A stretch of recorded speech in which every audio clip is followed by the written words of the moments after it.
Students, welcome to the class. આજે આપણે ગતિના નિયમો ચેપ્ટરમાં જે કંઈ વસ્તુ શીખી ગયા છે તો ન્યૂટનની ગતિના 3 નિયમો સુધીની આપણે ડિસ્કશન બધી ઓલરેડી એનસીઈઆરટી લેવલ પર થઈ ગઈ છે. તો ત્યાં સુધીમાં જેડબલ્યુ અને નીટ લેવલમાં એના કરતાં કેટલી વસ્તુ શીખવાની છે વધારે, એ બધી વસ્તુની આજે આપણે ડિસ્કશન કરવાના છીએ. તો આજના લેક્ચરનો આપણો આજે જેડબલ્યુ નીટ લેવલનો પહેલો લેક્ચર છે. ક્લિયર છે? તો પહેલાં તો જો ન્યૂટનની ગતિના પહેલા નિયમની વાત કરીએ તો આપણને બધાને ખબર છે કે જ્યાં સુધી કોઈ પદાર્થ પર બાહ્ય બળ લગાડવામાં ના આવે ત્યાં સુધી શું થાય તો કે સ્થિર પદાર્થ હોય સ્થિર રહે, ગતિમાન પદાર્થ હોય ગતિમાન રહે. આવી બધી વસ્તુને આપણે ડિસ્કશન કરી ગયા હતા અને એટલું બધું કંઈ અઘરું નથી, એકદમ સિમ્પલ છે. ફર્સ્ટ લો શું હતો કે જ્યાં સુધી કોઈ પદાર્થ પર લાગતું ચોખ્ખું બાહ્ય બળ 0 હોય તો ચોખ્ખું બાહ્ય બળ 0 હોય તો એનો પ્રવેગ કેટલો થવો જોઈએ? 0. પ્રવેગ 0 હોય તો એના પરથી બે વસ્તુ કહી શકાય કે સ્થિર હોય તો સ્થિર રહે અને પ્રવેગ 0 હોય તો અચળ વેગથી ગતિ કરતો હોય તો એ પદાર્થ અચળ વેગથી ગતિ કરે, એમાં કોઈ જાતનો ફેરફાર થઈ શકે નહીં. અને પહેલો નિયમ છે એને ગેલિલિયો માટે જડત્વનો નિયમ કહેતો હતો, યાદ કરો. પહેલા નિયમને શું કહેવાય? ગેલિલિયોનો જડત્વનો નિયમ.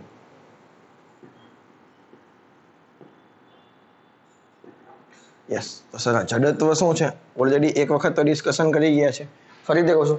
જડત્વ એટલે શું થાય? કોઈ પણ પદાર્થ છે એ ફેરફારનો વિરોધ કરવાનો જે ગુણધર્મ ધરાવે છે એને શું કહેવાય? જડત્વ. ઇનર્શિયા, ફેરફારનો વિરોધ કરવો. આપણે લોટ્સ ઓફ એક્ઝામ્પલ તમને આપ્યા હતા કે જ્યારે આપણું બોડી છે, જે પદાર્થનું દળ વધારે છે એનું જડત્વ વધારે છે, એ પણ તમને ખબર છે કે ભાઈ જેનું દળ વધારે હોય, દળ પ્રપોર્શનલ ટુ જડત્વ. જેનું દળ વધારે એનું જડત્વ વધારે, જેનું દળ ઓછું એનું જડત્વ ઓછું.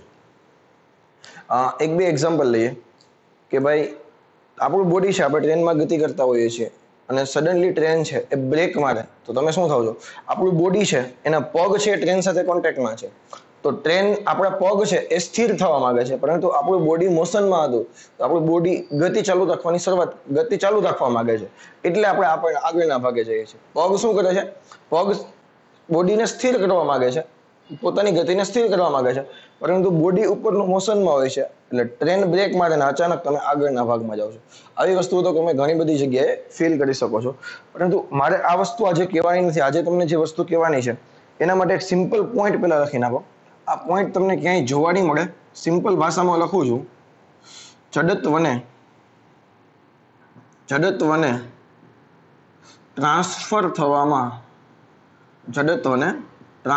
થવામાં સમય લાગે છે.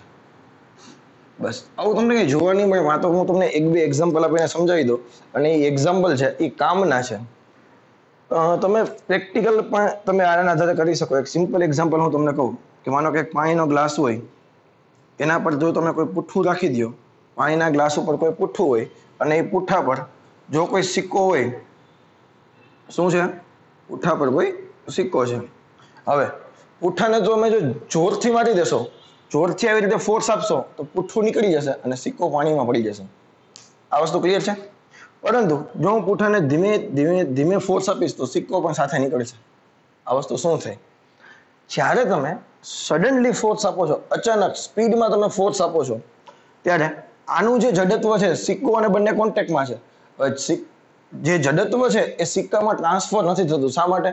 કારણ કે જડત્વને ટ્રાન્સફર થવામાં તો થોડોક સમય લાગે ને તમે જે બધી વસ્તુ કરી જાવ છો એ ફટાફટ કરી જાવ છો એટલે પુઠ્ઠું નીકળી જાય, સિક્કો નીચે પડી જાય. બોલા કે ના? પરંતુ જો તમે ધીમે કરો તો શું થાય?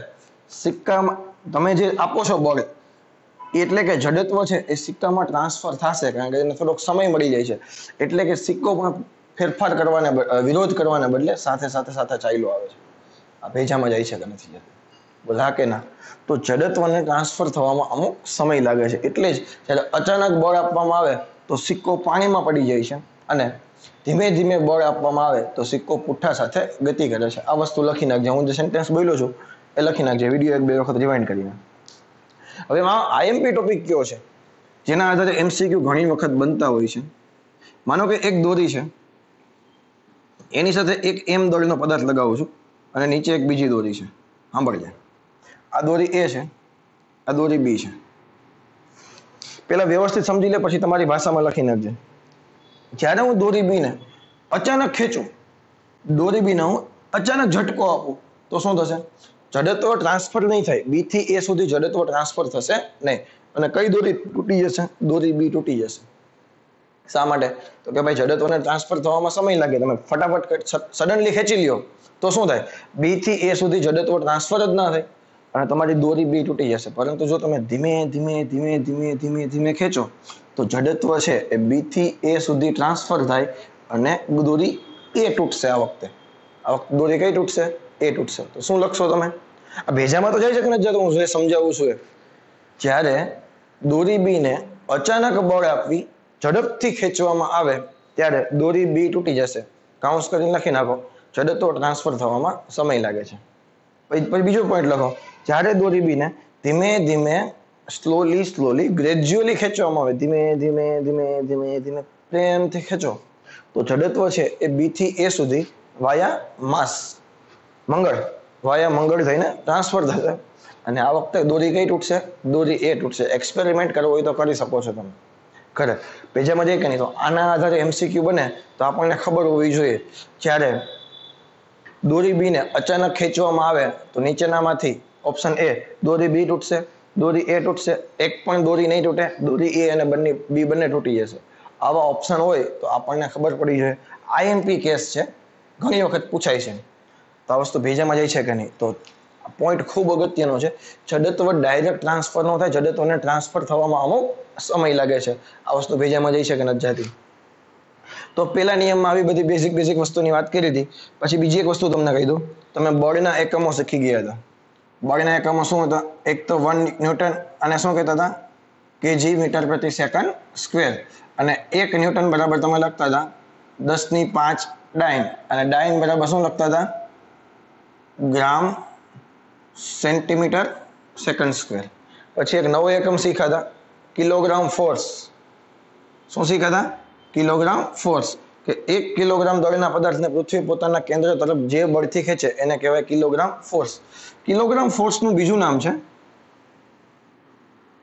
Kilogram weight. Kilogram weight, WT. Kilogram ફોર્સનું બીજું નામ શું છે? Kilogram weight. તો 1 kgf તમને એમ ક્વેશ્ચન પૂછે કે 1 kgf બરાબર ખાલી જગ્યા ન્યૂટન. તો તમે શું કરવાનું કે 1 કિલોગ્રામ ફોર્સ કોને કહેવાય? તો કે 1 કિલોગ્રામ ફોર્સને પૃથ્વી પોતાના કેન્દ્ર તરફ જે બળથી ખેંચે છે. તો પૃથ્વી તો વજન બળથી જ ખેંચતી હોય કે નહીં? તો 1 કિલોગ્રામનો પદાર્થ હોય તો 1 કિલોગ્રામ દળના પદાર્થ ઉપર વજન બળ કેટલું લાગે?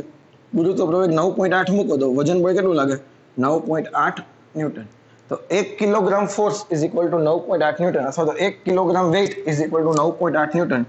તો 1 ગ્રામ ફોર્સ તને કીધું હોય તો 1 ને બદલે 1000 લખી નાખો તો 1000 વડે ગુણો તો આ કેટલા થઈ ગયા? 9.8 ગુણ્યા 1000 980 થાય ને?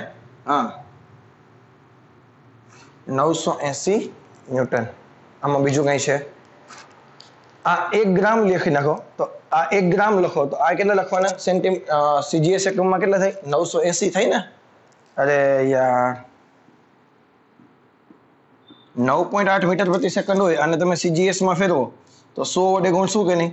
980 સેન્ટીમીટર પ્રતિ સેકન્ડ સ્ક્વેર. કાયદેસર 9.81 હોય, આપણે 980 લખીએ છીએ. તો આનો જવાબ કેટલો આવશે? 980 ન્યૂટન. તો પેલા નિયમમાં હવે તમને કોઈ ડાઉટ હશે નહીં.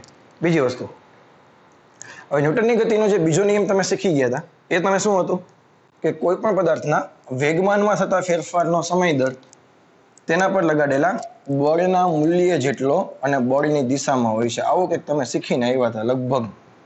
યાદ છે કે નહીં? હા કે ના? તો વ્યાખ્યા નથી લખતો, ડાયરેક્ટ થોડુંક એનાલિસિસ કરીને તને બતાવું છું. F બરાબર dp/dt લખી ગયા હતા અને જે બળ વેગમાનના ફેરફારનો સમય દર તે પદાર્થ પર લગાડેલા બળના મૂલ્ય જેટલો અને બળની દિશામાં હોય. હવે P બરાબર તમને બધાને ખબર છે mv થાય. શું થાય? mv. હવે જો આનું વિકલન કરવું હોય તો આ તો ગુણાકાર છે કે નહીં? તો ગુણાકાર માટે વિકલનનો નિયમ તમને કોઈને યાદ છે? dy/dt xy. પહેલું એમ નામ, બીજાનું વિકલન વત્તા બીજું એમ નામ પેલાનું વિકલન. અત્યારે મારે એ શીખવવાનું નથી, આ તો જસ્ટ ખાલી સાઈડમાં બતાવી દઉં છું. તો આનું વિકલન તમને બધાને ખબર છે. શું થશે? f વેક્ટર બરાબર પેલું એમ નામ, બીજાનું વિકલન વત્તા બીજું એમ નામ પેલાનું વિકલન. હવે અહીંથી હું બે ભાગ પાડી નાખું છું. મોસ્ટ ઓફ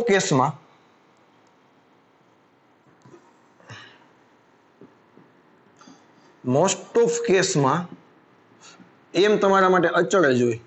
દળ હંમેશા નથી કહેતો, દળ મોસ્ટ ઓફ કેસમાં કેવું હોય? અચળ હોય. તો અચળનું વિકલન છે, તો અચળનું સમયની સાપેક્ષે વિકલન કરું તો જવાબ કેટલો આવે? 0 આવે કે નહીં? જો એમ અચળ હોય તો dm/dt કેટલા થવા જોઈએ? 0. તો અહીંયા 0 મૂકું તો આ સ્ટેપમાં ખાલી વધે શું? f વેક્ટર બરાબર mv વેક્ટર dv/dt, અને આને કહેતા હતા પ્રવેગ. તો આ આપણી એનસીઆરટીમાં આ વસ્તુ આપણે આપેલી છે. બોલો હા કે ના? પરંતુ હું તમને આજે એક બે એક્ઝામ્પલ એવા પણ કરાવીશ કે જેમાં વેગ અચળ હશે, અને દળ સમયની સાપેક્ષે બદલાતું હશે. તો જ્યારે v વેક્ટર અચળ હોય ત્યારે, હવે v અચળ હોય એટલે કે વેગ અચળ હોય તો dv/dt કેટલા થવા જોઈએ? 0 થવા જોઈએ કે નહીં? તો જ્યારે વેગ અચળ હોય તો અચળનું વિકલન 0 થવું જોઈએ કે નહીં? તો અચળનું વિકલન તમે 0 કરો તો આ સ્ટેપ 0 મૂકો તો જવાબ શું આવે? v × dm/dt. આના આધારે પણ આજે હું તમને MCQ કરીને બતાવવાનો છું. તો આ બંને વસ્તુ તારા મગજમાં બેસી ગઈ કે નથી બેસી ગઈ? તો આના આધારે જે કંઈ વસ્તુ શીખા, ન્યૂટનની ગતિનો પહેલો નિયમ અને બીજો નિયમ, પછી ત્રીજા નિયમમાં ડિસ્કશન કરશું, અને આના આધારે લોટ્સ ઓફ એક્ઝામ્પલ તમને બતાવીશ. હું તમને એમ કહું કે કોઈ રોકેટ છે એ અચળ વેગથી ગતિ કરી રહ્યું છે, તો રોકેટમાં શું થાય? રોકેટના ફ્યુલમાં છે, રોકેટનું ફ્યુલ છે, એ ફ્યુલનું દળ છે એ સમયની સાપેક્ષે બદલાતું છે. 10 કિલોગ્રામ, 9 કિલોગ્રામ, 8 કિલોગ્રામ, 7 કિલોગ્રામ. તો રોકેટના ફ્યુલના બળતણનો દળ શું આવ્યો? 1 કિલોગ્રામ પર સેકન્ડ. 1 સેકન્ડમાં 1 કિલોગ્રામ ફ્યુલ વપરાય. તો આવું રોકેટના કિસ્સામાં તમે આના આધારે MCQ સોલ્વ કરશો. એક્ઝામ્પલ અત્યારે તને આપું છું, કરાવીશ હું તને. અને આ તો તને ખબર જ છે બધાને, આ તો કંઈ બતાવવાની જરૂર નથી. કે આવું એક્ઝામ્પલ તમને ક્યાં જોવા મળે? રોકેટ વાળા પ્રોબ્લેમ હોય. પછી હું તમને એમ કહું કે એક બ્લોક છે, એના પર પાણીથી મારો ચલાવવામાં આવે છે. પાણીનો વેગ છે એ ફિક્સ છે, માનો કે 50 મીટર પ્રતિ સેકન્ડ. પરંતુ જે પાણી બહાર આવે છે એ પ્રત્યેક સેકન્ડે 100 કિલોગ્રામ પાણી બહાર આવે છે. આનો મતલબ શું થાય? દરેક સેકન્ડે 100 કિલોગ્રામ પાણી બહાર આવે છે. આનો વ્યવસ્થિત વિચારો તમે. જો ઉપર થઈ ગયું dm, નીચે થઈ ગયું સમયનો ફેરફાર dm/dt. વેચામાં જાય એ તો હું એક્ઝામ્પલ કરાવીશ ત્યારે આ બધી વસ્તુ ક્લિયર થતી જશે. સમજાય છે? તો અહીંયા સુધી જે કંઈ વસ્તુ થિયરી શીખા આપણે, તો આ બધી વસ્તુ લખતા રહેજો. એના આધારે MCQ પહેલા સોલ્વ કરી લઈએ. જો તો 3 ક્વેશ્ચન આપણી સામે છે, 1 by 1 સોલ્વ કરી લઈએ એટલે આપણને પ્રોબ્લેમ ના આવે. ચલો, છેલ્લો ક્વેશ્ચન શું છે કે ભાઈ એક બ્લોક કે જેનું દળ 5 કિલોગ્રામ છે તે લીસી સપાટી પર સ્થિર છે. માનો કે એક બ્લોક આવી રીતે, આ કોઈ લીસી સપાટી છે. લીસી સપાટીનો મતલબ શું થાય? કે ઘર્ષણ બળ નથી લાગતું. શું લાગે? ઘર્ષણ બળ કેવું છે? લીસી સપાટી હોય એટલે ઘર્ષણ બળ ના લાગે. આમાંથી જોઈએ તો ઘર્ષણ બળ જોવાનું આપણે બાકી છે, પરંતુ લીસી સપાટીનો મતલબ તો તમને બધાને ખબર પડે કે ભાઈ એના પર ઘર્ષણ બળ હોય નહીં. આકૃતિ હું તમને આપતા ભૂલી ગયો હતો, પણ આકૃતિ હું તમને આપી દઉં છું કે 50 ન્યૂટનનું બળ લાગે છે. આ 5 કિલોગ્રામનો બ્લોક છે, એના પર 50 ન્યૂટનનું જે બળ લાગે છે એ આવી રીતે લાગે છે. કેવી રીતે લાગે છે? આવી રીતે, સેન્ટર તરફ, અને પરપેન્ડિક્યુલર અક્ષિસ સાથે 60 અંશના ખૂણે લાગે છે. કેવી રીતે લાગે છે? પરપેન્ડિક્યુલર અક્ષ સાથે 60 અંશના ખૂણે લાગે છે. અને મૂલ્ય કેટલું છે એનું? 50 ન્યૂટન. તો બ્લોકનો પ્રવેગ તમારે જોઈએ છે. એટલે પહેલું તો શું કરવાનું? મેં તમને પહેલા જ કીધું હતું કે કોઈ પણ બળ છે એ લગાડો તો જરૂરી નથી કે બ્લોકનો 100% ભાગ છે, બળનો 100% ભાગ ગતિ કરાવવામાં વપરાય છે. બળનો 100% ભાગ ગતિ કરાવવામાં વપરાય એ વસ્તુ જરૂરી છે ને હું તને આજે સાબિત કરીને બતાવું છું. જો આના ઘટક પડે કે ન પડે? એ તો ખબર પડે કે નહીં આના ઘટક પડે? આ કેટલામાં ચરણમાં જાય છે? યાદ કરો, ચોથા ચરણમાં જાય છે. આમ તો આના બે ઘટક કેવી રીતે પડે? એક આ ઘટક થાય, એક આ ઘટક થાય. બોલ, તને હવે ખબર પડી કે ના પડી? એક આ ઘટક થાય, એક આ ઘટક થાય. તો આ દિશાનો ઘટક છે. હવે જો પાછો એંગલ લખવો પડશે. આ એંગલ 60 છે, આમ તો આ એંગલ 60 થાય. પેલા ભેજામાં જાય કે નથી જાતું? આ ઝેડ બન્યો, જોયું? તો આ 60 ન હોય તો આ એંગલ 60 થાય કે નહીં? તો આ શું થશે? 50 cos 60. અને આ ઘટક શું થશે? 50 sin 60. હવે તું મને કે છે 50 cos 60 ઘટક ગતિ કરાવે કે 50 sin 60 ઘટક ગતિ કરાવે? નીચે ગતિ થવાની છે, નીચે તો સપાટી આવી ગઈ, તો ગતિ તો આ દિશામાં જ થવાની છે કે નહીં? તો આ દિશા માટેનું બળ કયું છે? 50 sin 60 ની કિંમત લખું તો 50 × √3/2, તો જવાબ આવે 25 √3 ન્યૂટન. હા કે ના? તો 25 √3 ન્યૂટન ઘટક છે એ જ ખાલી પદાર્થને ગતિ કરાવવા માટે જવાબદાર છે. આ તો એને નીચે તરફ દબાવી રાખે. આ બળ જેના પર લાગે છે, જો ખરેખર ન્યા ખબર ન પડતી હોય તો અહીંયા બતાવું, એક અહીંયા બતાવું અને એક અહીંયા બતાવું. બોલો હવે તને ખબર પડે કે નહીં? તો આ દિશાનું બળ છે એ કેટલું છે?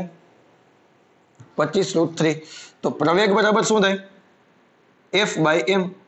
F બરાબર m તો પ્રવેગ બરાબર શું થાય? F/m. અને અહીંયા એ પણ લખી નાખું, પ્રવેગ માટે જવાબદાર બળ. ચાલો હવે ક્લિયર કે નહીં? પ્રવેગ માટે જવાબદાર બળ કયું છે? માત્ર ને માત્ર 25 √3, કારણ કે એ જ દિશામાં ધક્કો મારે છે. બાકી ઉપરથી ધક્કો લાગે છે એ તો પદાર્થને ખાલી નીચે તરફ ચોંટાડીને રાખશે. 25 √3 છેદમાં દળ કેટલું છે? 5. તો પ્રવેગ કેટલો આવ્યો? 5 √3 મીટર પ્રતિ સેકન્ડ. આ જવાબ આવી ગયો. બોલો આમાં કોઈને કઈ ડાઉટ છે? આવા પ્રોબ્લેમ આવડે કે નહીં આવડે? હવે બળના ઘટક પાડવાના ક્વેશ્ચન હજી તો હું ઘણી બધી પ્રેક્ટિસ કરાવીશ. આ તો બેઝિક છે અને આજે પહેલો લેક્ચર છે એટલે એટલું બધું ડિટેલમાં નહીં જાય. જ્યારે MCQ ની પ્રેક્ટિસના લેસન ચાલુ થશે સેશન, એ સેશનમાં આપણે બધી જ વસ્તુ ડિસ્કશન કરશું. ધીમે ધીમે અઘરું કરતા જશું. અને હજી તો આ શરૂઆત છે, પછી તો બળના લોટ્સ ઓફ બળ એકસાથે આપેલા હશે અને બધાના તમને કમ્પોનન્ટ પાડતા પણ આવડશે. જ્યારે હું સંતુલનની વાત કરાવીશ તમને, ત્યારે હું તમને ઘણા બધા બળ આપીશ. 2-4 લેક્ચરની વાર છે જે આપણે પછી આવશે. ઓકે, અભી દેખો, એક 5 કિલોગ્રામ દળનો બ્લોક ઘર્ષણ રહિત સપાટી પર સ્થિર છે. અને ઘર્ષણ રહિત એટલે લીસી સપાટી જ કહેવાય કે ના કહેવાય? આ પાછો 5 કિલોગ્રામનો બ્લોક. આ લોકોની 5 કિલોગ્રામ માટે મજા આવતી લાગે. 5 કિલોગ્રામ દળનો બ્લોક ઘર્ષણ રહિત લીસી સપાટી પર સ્થિર છે. તેના પર વોટર જેટથી મારો ચલાવવામાં આવે છે કે જેમાંથી 3 kg પ્રતિ સેકન્ડના દરે પાણી નીકળે છે. વોટર જેટ એટલે શું થયું? એક પ્રકારનો ફુવારો થયો. લાઈવ બંબુ વાળા નથી આવતા, પાણીનો મારો ચલાવે. તો આપણે શું કરીએ છીએ? પાણીનો મારો ચલાવીએ છીએ. જે પાણી બહાર આવે છે એ કેટલાના દરથી આવે છે? 3 કિલોગ્રામ પ્રતિ સેકન્ડ. પ્રત્યેક સેકન્ડે 3 કિલોગ્રામ પાણી બહાર આવે છે. તો આને શું કહેવાય? dm/dt કહેવાય.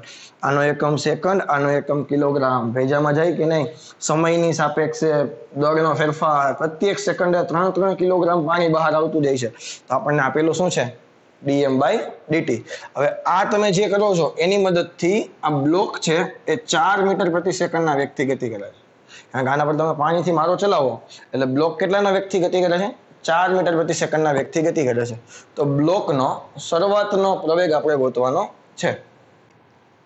તો મેં તમને ઇક્વેશન આપણી પાસે એક જ છે, F બરાબર dp/dt d/dt mv. અહીંયા v અચળ છે પરંતુ dm/dt બદલાય છે. દળ બદલાતું જાય છે ને, તો વેગ કેટલો છે? 4. dm/dt કેટલા આપ્યા ટોટલ? તને 3 આપ્યા. તો 12 ન્યૂટનનું બળ લાગે છે. બ્લોક પર કેટલા ન્યૂટનનું બળ લાગે છે? તમે આ વોટર જેટની મદદથી આ બ્લોક પર આ દિશામાં કેટલા ન્યૂટનનું બળ લગાવો છો? 12 ન્યૂટનનું બળ લગાવો છો. અને કોઈ પણ બ્લોક પર 12 ન્યૂટનનું બ્લોક લાગે તો એનો પ્રવેગ કેટલો થાય? પ્રવેગ કેટલો થાય? F બરાબર મા પરથી F બરાબર ma. F કેટલા છે? 12. M કેટલા છે? 5. તો 2.4 મીટર પ્રતિ સેકન્ડ સ્ક્વેરનો પ્રવેગ લાગે. 24 × 120 એના પરથી. તો આ તારો જવાબ આવ્યો. કેટલાનો જવાબ આવશે? 2.4 મીટર પ્રતિ સેકન્ડ સ્ક્વેર એનો પ્રારંભિક પ્રવેગ હશે. તો હવે ભેજામાં જઈ ન્યૂટનની ગતિનો બીજો નિયમ આવડશે? છે ને એકદમ સિમ્પલ. એકાદી 2 વખત આવી જાય ધ્યાનમાં તો આપણને આવડે, પણ તમને ખબર જ ના હોય કે આવું કંઈક હોય તો આપણને આવડે નહીં. અને એક પણ વસ્તુ એવી નહીં હોય કે તમને ખબર જ નહીં હોય કે આ વસ્તુ પણ સિલેબસમાં છે. બધી જ વસ્તુ ધીમે ધીમે કવર થઈ જશે. ચિંતા ન કરો. પણ તમારે ખાલી કરવાનું શું છે? જે કંઈ કરાવીએ છીએ એની પ્રેક્ટિસ કરવાની છે. કારણ કે પ્રેક્ટિસ જિંદાબાદ, એના સિવાય તમારો ઉદ્ધાર છે નહીં. અને બીજી એક વસ્તુ, MCQ સોલ્વ કરો તો ડાયરેક્ટ સોલ્યુશન જોઈ લેતા નહીં, બાકી બધું આવડી જ જશે. પેલા MCQ ની રકમ વાંચીને હાથે ટ્રાય કરવાની, રફ પેપર લઈને બેસવાનું. પહેલેથી સારી ટેવ પાડશો તો છેલ્લે લગીને ટેવ રહેશે. બાકી પહેલેથી ટેવ એવી પડશો કે ક્વેશ્ચન જોઈને સીધો આન્સર જોશો સોલ્યુશન તો આવડી જ જશે. ઓ આ તો મને આવડે છે, આ તો મને આવડે છે. પરંતુ at the end of the semester જ્યારે તમે એક્ઝામ આપવાના હશો ત્યારે પેપર જોશો, આ ક્વેશ્ચન જોયેલો છે પણ મગજમાંથી બારોબાર નહીં નીકળે. ભેજામાં જાય અંદર બધું આવડે, ઘરે જઈને સોલ્યુશન જોવાનું, ઓ હે આમાં તો આટલું જ હતું. આવું થાય છે અને તમને બધાને ખબર છે. તો એના માટે શું કરશું, પહેલેથી આપણે ક્વેશ્ચન જોઈને જાતે સોલ્વ કરવાની પ્રેક્ટિસ રાખશું. ઓકે, ચાલો. એક બળ, આટલું બળ છે, √2 મીટર પ્રતિ સેકન્ડ સ્ક્વેરનો પ્રવેગ ઉત્પન્ન કરી શકે, તો પદાર્થનું દળ શોધો. તો આપણી પાસે સદિશ સ્વરૂપે આપેલું છે, તો બળનું મૂલ્ય કરવું હોય તો શું કરવું પડે? √36 - 8 નો વર્ગ પ્લસ 8 જ થાય, પ્લસ 64 થાય, ખબર ને? અને 10 નો વર્ગ 100, તો 100 ને 100 200 થયા કે નહીં? તો અંદર શું થયું? 100 × 2, તો બળ કેટલું આવ્યું? 10√2 ન્યૂટન બળનું મૂલ્ય આવી ગયું. અને F બરાબર ma તમે કરો તો m બરાબર શું થાય? F/m. બળ છે 10√2, દળ કેટલું છે? પ્રવેગ કેટલો છે? √2 કેન્સલ, તો દળ કેટલું આવશે? 10 કિલોગ્રામ. ત્યાં છે આમાં ક્યાં અઘરું? તો જો આવા સદિશ સ્વરૂપે બળ આપેલું હોય તો મૂલ્ય લખીને F બરાબર ma કરતા આપણને આવડવું જોઈએ. એમાં કંઈ અઘરું છે નહીં. ફરીથી બે ક્વેશ્ચન તમારી સામે છે કે ભાઈ એક કણનો વેગમાન છે p બરાબર 2t² + 3t + 4 વડે દર્શાવાય છે. તમને કણનું વેગમાન આપેલું છે, t બરાબર 1 સેકન્ડ માટે કણ પર લાગતું બળ. એકદમ લલ્લુ જેવો દાખલો છે, કંઈ છે નહીં. દુબળો પુત્ર સવાલ છે, તમને બધાને ખબર છે F બરાબર dp/dt. કરી નાખો વિકલન. d/dt 2t² + 3t + 4. આનું વિકલન કરું, બે અચળ છે, t² નું વિકલન 2t, 3 અચળ છે, t નું t ની સાપેક્ષે વિકલન 1, અને 4 અચળ છે, અચળનું વિકલન 0. આનો જવાબ આવે 4t + 3. F બરાબર શું આવ્યા? 4t + 3. 1 સેકન્ડ માટે પૂછ્યું તો F એટ t = 1 સેકન્ડ, તો t દેખાય ત્યાં 1 મૂકી દો અને તમારો જવાબ આવે. પરંતુ મેં આ ક્વેશ્ચન એટલા માટે પૂછ્યો છે કે ઘણી વખત તમને ક્વેશ્ચન એવો પૂછે કે એક કણનું વેગમાન p બરાબર આટલું છે, તો એ કણ માટે લાગતું બળ નીચેમાંથી ખાલી જગ્યાના સમપ્રમાણમાં હશે. એટલે ઓપ્શન તમને એવા આપેલા હોય, t², 1/t કે t3, આવા કોઈ ઓપ્શન તમને આપેલા હોય. તો અહીંથી તમે જુઓ F અને t એકબીજાના સમપ્રમાણમાં છે. F અને t કેવા છે? એકબીજાના સમપ્રમાણમાં છે. જો તમને આનો ગ્રાફ પૂછે તો આ તમે વિચારો, આ y બરાબર mx + c જેવું થયું. y અક્ષ પર F મૂકો, x અક્ષ પર t મૂકો, c ની કિંમત 3 છે એટલે 3 થી ચાલુ કરો, પોઝિટિવ છે એટલે ઉપર, અને એનો ઢાળ કેટલો કહી દો? m બરાબર 4. તો ઘણી બધી રીતે આ ક્વેશ્ચન પૂછી શકે, આપણને એક પણ રીતે પૂછે, પ્રોબ્લેમ આવવો જોઈએ નહીં. ચલો ક્લિયર? હવેનો જે ક્વેશ્ચન છે ને એ થોડો કોમ્પ્લિકેટેડ છે, એટલે આમ ઇઝી છે, પરંતુ અમુક લોકોને સદિશ અને અદિશ ગુણાકાર ચાલ્યા નહીં હોય, અને જે લોકોને ચાલી ગયા છે એ લોકોને તો કોઈ ઇસ્યુ છે નહીં. એટલે કંઈ નહીં, મારી રીતે થોડુંક તમને ખાલી કહી દઉં છું. એટલે અત્યારે હાલ પૂરતું એવું લાગે તો બાજુમાં લખી નાખજો, સદિશોના ગુણાકાર કરીને એક નાનો એવો ટોપિક લખી નાખો, જે લોકોને નથી ચાલ્યું એના માટે. ચાલી ગયું હોય તો કોઈ જાતની ચિંતા કરવાની જરૂર છે નહીં. સદિશોના બે રીતે ગુણાકાર થાય, બધા જેને ખબર છે એ લોકો માટે. પેલો અદિશ ગુણાકાર હોય તો અદિશ ગુણાકારમાં વચ્ચે ડોટ આવે. શું આવે? વચ્ચે ડોટ આવે. તો બંને સદિશનું મૂલ્ય ઇન્ટુ બંને સદિશ વચ્ચેનો ખૂણો, આ થઈ ગયો એનો અદિશ ગુણાકાર. અને જો એનો સદિશ ગુણાકાર કરવાનો તમને કહે તો વચ્ચે આવે ક્રોસ પ્રોડક્ટ. બંને સદિશનો ગુણાકાર મૂલ્યનો, અને બાજુમાં આવે sin θ. જસ્ટ ખાલી એટલું યાદ રાખો અત્યારે હાલ પૂરતું, જે લોકો નથી ચાલ્યું એના માટે. બાકી લોકોને ખબર જ છે. એક કણનો વેગમાન px બરાબર cos t અને py બરાબર sin t વડે અપાય છે. તો વેગમાનનો x ઘટક અને વેગમાનનો y ઘટક તમને આપેલો હોય તો સદિશ લખવું હોય તો શું લખાય? pxi વત્તા py છે. યાદ કરો, સદિશ આવી રીતે લખી શકાય. તો px દેખાય ત્યાં શું લખી નાખું? cos ti વત્તા sin t છે. આ સદિશ તમને p વેક્ટર મળી ગયો. આનું મૂલ્ય લખવું લખી નાખું ડાયરેક્ટ, અહીંથી મૂલ્ય લખી નાખું. ચાલો, √ પહેલાનો વર્ગ વત્તા બીજાનો વર્ગ, cos² t વત્તા sin² t √1, અને 1 નો વર્ગમૂળ થઈ ગયું 1. એટલે વેગમાનનું મૂલ્ય આવ્યું 1. એકમ સહિત લખવું હોય તો કેજી મીટર પ્રતિ સેકન્ડ અથવા ન્યૂટન ઇન્ટુ સેકન્ડ બધી વસ્તુ તમને ખબર છે. હવે બળ ગોતવાનું આવ્યું તો વેગમાન પરથી બળ કેવી રીતે મળે? તો એનું તો ભાઈ વિકલન કરવું પડે. હવે આનું વિકલન કરો તો કોસનું વિકલન થાય માઇનસ સાઇન વત્તા સાઇનનું વિકલન થાય કોસ. એટલે એ ભેજામાં આવ્યું કે નહીં? કોસનું માઇનસ સાઇન, સાઇનનું કોસ. હવે આનું મૂલ્ય જોતું હોય તો અંડર રૂટમાં માઇનસ સાઇન ટી નો સ્ક્વેર અને કોસ ટી નો સ્ક્વેર. માઇનસ સાઇન ટી નો સ્ક્વેર સાઇન સ્ક્વેર ટી વત્તા કોસ સ્ક્વેર ટી પાછો 1 થશે અને આનો જવાબ આવે ન્યૂટન. હવે તમારે બંને વચ્ચેનો એંગલ જોઈએ તો હું બેનો અદિશ ગુણાકાર કરી નાખું તો અદિશ ગુણાકાર પરથી શું થાય? કોસ થીટા બરાબર શું થાય? ઉપર બંને સદિશનો ગુણાકાર, અદિશ ગુણાકાર, નીચે બંને સદિશનું મૂલ્ય. એટલે હું ખાલી એ બી નથી લખતો, માનકમાં લખો એટલે સૂત્ર થોડુંક કે ખારું લાગે. ઉપર બેનો અદિશ ગુણાકાર કરી નાખો. ચાલો તો કેવી રીતે કરશું? પી એફ વેક્ટરની કિંમત આપણા માટે એફ અને પી છે ને અહીંયા. ઉપર બેનો ગુણાકાર કરો. કોસ ટી આઈ વત્તા સાઇન ટી છે into minus sign T I વત્તા કોસ ટી છે અને છેદમાં બેનું મૂલ્ય. અદિશ ગુણાકારમાં શું હોય? આઈ નો આઈ સાથેનો ગુણાકાર, જેનો જે સાથેનો ગુણાકાર. તમને બધાને ખબર છે એ લોકો માટે.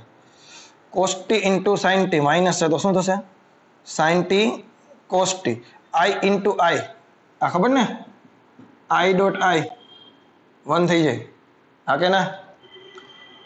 સાઇન ટી અને કોસ ટી નો બેનો ગુણાકાર કરશું. Sine t dot cos t, j into j 1 થઈ જશે છેદમાં 1. આ તો બે ઉડી ગયા તો આનો જવાબ કેટલો આવ્યો? 0. એટલે કે કોસ થીટા બરાબર 0 આવ્યો. તો કોસ થીટા ક્યારે થાય 0? કોસ 90 હોય ત્યારે કોસ કોસ કેન્સલ કરો તો થીટાની કિંમત આવી 90. એટલે કે આપેલા કિસ્સા માટે એફ વેક્ટર અને પી વેક્ટર પરસ્પર એકબીજાને લંબ હશે. આ તારો જવાબ આવી ગયો. એટલે જે લોકોને ચાલી ગયું છે એ લોકોને એકદમ ઇઝીલી સમજાઈ જશે. જે લોકોને નથી ચાલ્યું એ હાલ પૂરતું આવું લખી નાખો. જેને ચોથા ચેપ્ટરમાં જેમ જેમ આગળ વધતા જશો એમ તમારે સદિશોના સદિશ ગુણાકાર આવશે. જો એનસીઆરટી પ્રમાણે જોવા જઈએ તો સદિશ ગુણાકાર અને અદિશ ગુણાકાર છઠ્ઠા ચેપ્ટરમાં આવે છે, પણ મોસ્ટ ઓફ ચોથા ચેપ્ટરમાં કવર કરાવી જ દે છે તમને, તો વાંધો નહીં આવે. ચલો ક્લિયર છે? તો આવા પ્રોબ્લેમ પૂછાય તો પણ આપણને પ્રોબ્લેમ આવવો જોઈએ નહીં. હા, સરસ મજાનો ક્વેશ્ચન છે. ચોથા ચેપ્ટરનું ઘણું બધું રિવિઝન થતું એવું લાગશે કે બે બળોનું પરિણામી બળ છે એ 20√3 ન્યૂટન છે. એટલે આપણે આકૃતિ દોરીએ. ફોર એક્ઝામ્પલ, આ બે બળ છે. આ F1 વેક્ટર, આ F2 વેક્ટર. આ બે બળોનું પરિણામી બળ જોતું હોય તો સબાચકોની આકૃતિ પ્રમાણે દોરીએ આપણે. આઈ થિંક થઈ ગયું. આ બે બળોનું પરિણામી બળ છે એ આટલું આવે. આ કેટલું છે? 20√3 ન્યૂટન. જો કોઈ એક બળ પરિણામી બળ સાથે 30 અંશના ખૂણે હોય, ફોર એક્ઝામ્પલ આ એંગલ આપેલો છે 30 અને આને આપણે કહેતા હતા આલ્ફા. જો કોઈ એક બળ પરિણામી બળ સાથે 30 અંશના ખૂણે હોય અને 30 અંશના ખૂણે 20 ન્યૂટન હોય તો આ સદિશનું મૂલ્ય તમને કેટલું આપ્યું છે? 20 ન્યૂટન આપેલું. તો અન્ય બળનું મૂલ્ય શોધો. તો શું તમને કીધું? અન્ય બળનું મૂલ્ય શોધો. હવે છોકરાઓએ ભૂલ શું કરે? છોકરા ડાયરેક્ટ ભૂલ પહેલા એ જ કરે કે F બરાબર અંડર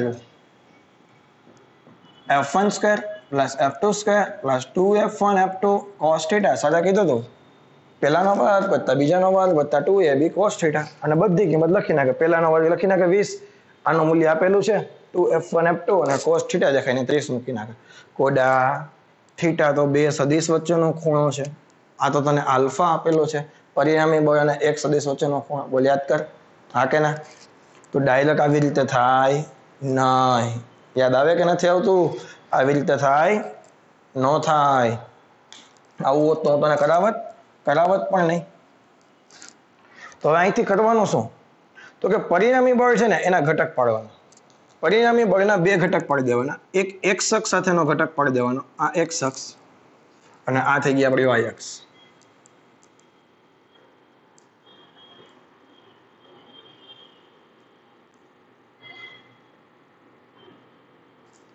આ થઈ ગઈ આપણી y અક્ષ. તો એના બે ઘટક પાડી દેવાના. તો આ ઘટક તમે વિચારો તો આ ઘટક શું થાય? આખો ઘટક શું થાય? આટલો હોય ને ઘટક આમ તો, કારણ કે આનો આ સાઈડનો x અક્ષનો ઘટક આ હોય, આનું મૂલ્ય શું થાય? મૂલ્યને આમ લખીએ f cos આલ્ફા. આ ઘટક cos થાય તો આલ્ફાની કિંમત આપણે ખબર છે, આ ઘટક શું થાય? f cos 30 થાય. બોલો આ કે ના? જો આને yx પર ઘટક પાડવા જાઓ તો એનો આ ઘટક થાય f sin 30. પરિણામી સદિશના બે ઘટક પાડ્યા, એક ઘટક x અક્ષનો, એક ઘટક y અક્ષનો. હવે હું f2 ના પણ ઘટક પાડું છું. f2 નો ઘટક પાડું તો x અક્ષ સાથેનો ઘટક થશે f2 cos θ. અહીંયા મેં θ મૂક્યા હતા. અને y અક્ષ સાથેનો ઘટક થશે f2 sin θ. બોલો આ કે ના? આમાં કઈ ડાઉટ છે? હવે f1 છે એ તો x અક્ષ ઉપર જ છે, તો એનો y ઘટક 0 થઈ જાય. અરે યાદ આવે કે નહીં? જો x અક્ષ પર જ હોય તો એનો y ઘટક કેવો થઈ જાય? 0. જો કોઈ સદિશ y અક્ષ પર જ હોય તો એનો x ઘટક કેવો થઈ જાય? 0. ચાલો તો હું x અક્ષની વાત કરું તો x અક્ષ પર મને શું મળે? તો કે જે મારો પરિણામી સદિશ છે f cos 30, એ f cos 30 બીજું કઈ નથી, f2 cos θ અને f1 બરાબર 20, બેનો સરવાળો કરો તમે એટલે એટલો જવાબ આવે. જો ને આટલું f1 અને આ જેટલું છે એટલું જ આ થાય કે નહીં? તો બેનો સરવાળો કરો તો f1 વત્તા f2 cos θ, તો એ આટલો થવો જોઈએ. આ વસ્તુ ભેજામાં જાય. જો હું કિંમત મૂકું તો f ની કિંમત છે 20√3 અને cos 30 ની કિંમત આવે √3/2. f1 ની કિંમત છે 20 વત્તા f2 cos, નથી મારી પાસે f2, નથી મારી પાસે θ, તો આ થઈ ગયા 10, √3 × √3 થઈ ગયા 3, આ થઈ ગયા 30 બરાબર 20 વત્તા f2 cos 10, તો f2 cos θ બરાબર જવાબ આવ્યો 10. ક્લિયર? આમાં કોઈ ડાઉટ છે? હવે હું y અક્ષની વાત કરું તો y અક્ષ પર પરિણામી બળ કેટલું છે? તો કે f sin 30 છે. પરિણામી બળનો ઘટક કેટલો છે? હવે f2 નો એક જ ઘટક ક્યાં છે? sin નો ઘટક છે, આ f1 નો ઘટક છે. તને જો ડાયરેક્ટ ખબર પડી જાય આ બંને બળનો ઘટક સમાન મૂલ્યના છે. દેખાય? આ f2 ને અહીંયા પર જ આવે છે અને આનો પણ એક ઘટક આના પર જ આવે છે. બંને એકબીજા પર જ છે, તો બંનેનું મૂલ્ય સમાન થાય. કારણ કે f1 નો તો કોઈ ઘટક y પર છે જ નહીં, તો અહીંયા બરાબર શું લખી નાખું? f2 sin θ લખી નાખું. તો f દેખાઈને કેટલો લખી નાખું? 20√3. તો આ કેટલા થઈ ગયા? 10√3 થઈ ગયા ને? 10√3 બરાબર f2 sin θ. ચલો બેયની કિંમત મારી પાસે આવી ગઈ. સમીકરણ 1 અને સમીકરણ 2. સમીકરણ 1 અને 2 નો વર્ગ કરી નાખીએ અને પછી સરવાળો કરીએ. આપણે શું કરીએ છીએ? 1 નો વર્ગ અને 2 ના વર્ગનો વર્ગ કરીને પછી 2 નો સરવાળો કરીએ. પહેલાનો વર્ગ કરો તો ડાબી બાજુનો વર્ગ કરો તો શું થશે? f2² cos² θ. એમાં બીજાના વર્ગ કરીને ડાબી બાજુ એડ કરો તો કે ભાઈ f2² sin² θ. જમણી બાજુ તો કે 10 નો વર્ગ 10√3 નો વર્ગ. બેમાંથી cos² f2² કોમન કાઢો તો cos² θ પ્લસ sin² θ વધે કે નહીં? 10 નો વર્ગ થઈ ગયો 100, 10 નો વર્ગ થઈ ગયો 100 અને √3 નો વર્ગ થઈ ગયો 3, તો 100 ને 300 અને 100 400 થઈ ગયા. cos² θ પ્લસ sin² θ બરાબર 1 થઈ ગયા. તો f2² બરાબર 400, તો f2 ની કિંમત કેટલી આવી? 20 ન્યૂટન. f2 ની કિંમત કેટલી આવી? 20 ન્યૂટન. આ તારો આન્સર. હવે તમને એમ કીધું હોત કે બંને સદિશો વચ્ચેનો ખૂણો શું થાય? બંને સદિશો વચ્ચેનો ખૂણો શું થાય? તો તમારી પાસે હવે તો 2-3 ઓપ્શન છે. કઈ ક્યાં? તો પહેલા તો અહીંયા કિંમત મૂકી દો. ચાલો f2 ની કિંમત કેટલી આવી? 20 અહીં મૂકી દઉં તો f2 cos θ બરાબર 10, તો cos θ બરાબર 10/f2, 10/20 બરાબર 1/2, અને 1/2 cosમાં ક્યારે આવે? તો કે cos 60 ડિગ્રીએ. જવાબ આવી ગયો θ બરાબર 60. આ તરફ પૂછ્યું હોય તો. ચલો ક્લિયર છે? આમાં કઈ ડાઉટ છે? તો આવા ક્વેશ્ચન આપણને દેખાય તો મૂંઝાવાનું નથી. કોઈ નવા કોન્સેપ્ટનું નામ આપું છું, વોટર જેટ. ક્યાંય જોવા નહીં મળે, પણ મેં એટલા માટે અલગથી કોન્સેપ્ટ બતાવું છું. એક વોટર જેટનો દાખલો તો આપણે જોઈ ગયા કે નહીં? એફ બરાબર વી ઇન્ટુ ડીએમ બાય ડીટી. પણ આ એના કરતાં થોડોક અલગ છે, કારણ કે આ ન્યૂટનની ગતિના બીજા નિયમ ઉપર છે. એટલે પેલો પણ એ જ રીતે હતો, આ વેગમાનના ફેરફારના રિલેટેડ છે. તો કેવી રીતે આને હેન્ડલ કરવાનો જોઈ લઈએ. જસ્ટ મેં એક સિમ્પલ એક્ઝામ્પલ આપ્યું છું. આમાં ઘણા બધા કેસ તમને પૂછી શકે કે ભાઈ એક વોટર જેટથી પાણી નીકળે છે એ વી જેટલા વેગથી નીકળે છે, અને આ છે દિવાલ. તો દિવાલ સાથે પાણી અથડાય છે. તો ઘણા બધા કેસ આમાંથી તમને આપી શકે. એમાંથી મેં પેલો કેસ એવો મૂક્યો છે કે દિવાલ સાથે અથડાઈને પાણીનું પ્રસરણ થઈ જાય છે. પાણીનું શું થઈ જાય છે? પ્રસરણ થઈ જાય છે. એટલે રિટર્ન કોઈ પાણી આવતું નથી. તો આપણે એવું માની લઈએ કે અહીંયા પાણીનો વેગ કેટલો થઈ ગયો? 0. ફાઇનલ વેલોસિટી છે એ કેટલી થઈ ગઈ? 0. આ ભેજામાં ગયું. પાણીનું દિવાલ પર સ્પ્લાશ્ડ થઈ જાય. ઇંગ્લિશમાં કેવું હોય ને, તો આને કહેવાય સ્પ્લેશ્ડ. છાંટા સ્વરૂપે વિખાઈ જાય, પ્રસરણ પામી જાય છે, ભેજામાં જાય છે. તો આવા સંજોગોમાં અંતિમ વેગ કેવો થઈ જાય? 0. તો જેટ વડે દિવાલને લાગતું બળ આપણને પૂછ્યું. તો આપણને બધાને ખબર છે કે ભાઈ બળ બરાબર શું થાય? તો કે delta P by delta T, અથવા તો DP by DT. P final minus P ઇનિશિયલના છેદમાં ડેલ્ટા ટી. બોલા કે ના? તો પી ફાઇનલ વેગ તો 0 થઈ ગયો. અંતિમ વેગ કેવો થઈ ગયો? 0 into P initial MV final time T, અંતિમ ટાઈમ પ્રારંભિક ટાઈમ 0. આ ભેજામાં ગયું. આ ડાયરેક્શન છે એને આપણે પોઝિટિવ લીધી, એટલે આ સાઈડનું વેગમાન કેવું લીધું? આપણે પોઝિટિવ લીધું. તો આનો જવાબ શું આવ્યો? Minus mv by delta T, અથવા તો એમવી બાય ટી. હવે આ જવાબ અહીંયા પણ સ્ટોપ કરી શકાતો હતો, પરંતુ આ જ કોન્સેપ્ટ હું 10મા ચેપ્ટરમાં ફરીથી ચલાવીશ. જ્યારે હું ફ્લુઇડ મિકેનિક્સ ચેપ્ટર ચલાવીશ, તરલનું મિકેનિક્સ, ત્યારે હું આ જ વસ્તુને ફરીથી લખીશ, પરંતુ ત્યાં હું થોડુંક કોમ્પ્લિકેટેડ રીતે લખીશ. આ છે ને, આ શું છે? આ શું છે? એકમ સમયમાં પ્રવાહીના દળમાં થતો ફેરફાર. એકમ સમયમાં પ્રવાહીના દળમાં થતો ફેરફાર. બોલો હા કે ના? છેદમાં હોય ને એકમ કહીએ કે નહીં? એકમ સમયમાં પ્રવાહીના દળમાં થતો ફેરફાર, એનું મૂલ્ય થશે રો એ વી. આ ચેપ્ટર 10માં આવશે. અત્યારે ક્યાંથી એવું હું ડિસ્કશન નથી કરાવતો, અને એકદમ ઈઝી છે, એવું કંઈ નથી. કારણ કે એમ દેખાય, દળ દેખાય, ત્યાં શું થાય?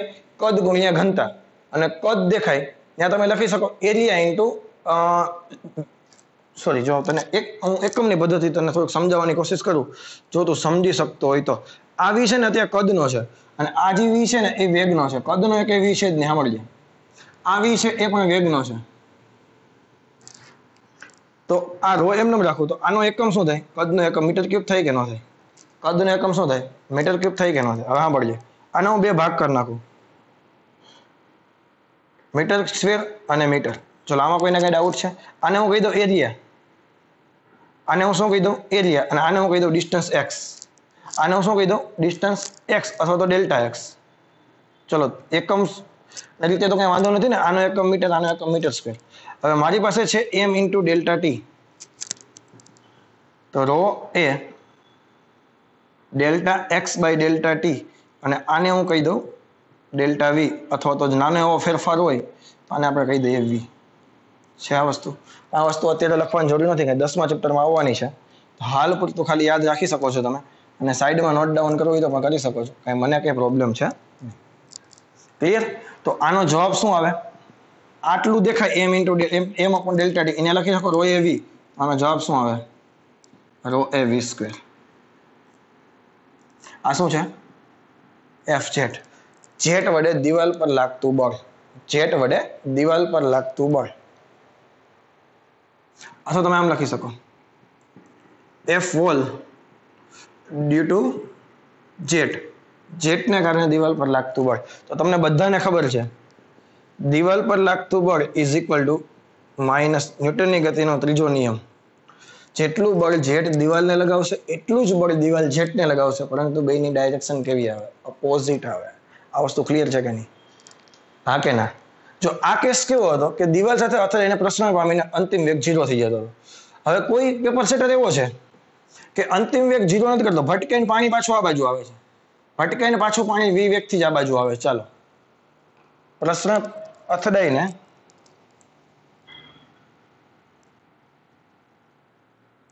બીજો કેસ આમાં. પાણી v વેગથી રિટર્ન થઈ છે. તો રિટર્ન થાય તો હવે અંતિમ વેગમાન 0 થયું. અંતિમ વેગમાન આ બાજુનું થાય તો એ બાજુની ડાયરેક્શન આપણે કેવી લખવી પડે? માઇનસ લખવી પડે. તો આનો જવાબ શું આવે? -2mv. બોલો હા કે ના? અંતિમ માઇનસ પ્રારંભિક પ્લસ, તો પ્રારંભિક માઇનસ અંતિમ કરો, સોરી અંતિમ માઇનસ પ્રારંભિક કરો. અંતિમ તો નિશાની માઇનસ જ છે. પ્રારંભિક ધન હતું પણ કાઉન્સ છૂટો કરશો એટલે એને પણ માઇનસ મળશે. તો આનો જવાબ શું આવે? અહીંયા શું થઈ જવું જોઈએ? -2a rho v square. ચલો ક્લિયર? આ તો કોઈક ડાયો પેપર સેટર છે. કોઈક હજી આના કરતા વાયડો હોય તો એ એંગલ ઉપર પૂછે. પાણીનો જે મારો ચલાવવામાં આવે છે એ એંગલ ઉપર 30 ડિગ્રી એંગલ ઉપર આવે છે. તો હવે શું કરવાનું? આખું પાણી બધું કાઢી નાખું. એને બદલે ખાલી એક સિમ્પલ લાઈન દોરી દઉં છું એટલે તમે આમ ભેજામાં જાય. ઓલો ક્રિકેટના બોલ વાળો કેસ હતો ને, સેમ એના જેવો જ છે. 30 ના એંગલ પર આવે તો જાય પાછો કેટલાના એંગલ પર? 30 ના એંગલ પર. તો હવે તમે અહીંથી ઘટક પાડી શકો આવી રીતે. આ શું થઈ ગયો? આ 30 હોય તો આ પણ 30 થાય કે નહીં? આ થઈ ગયો v cos 30, આ થઈ ગયો v sin 30. હવે આ ત્રીજા ચરણમાં જે આના ઘટક આવી રીતે પડે, આ 30 હોય તો આ 30 હોય તો આ ઘટક થઈ ગયો v cos 30, આ ઘટક થઈ ગયો v sin 30.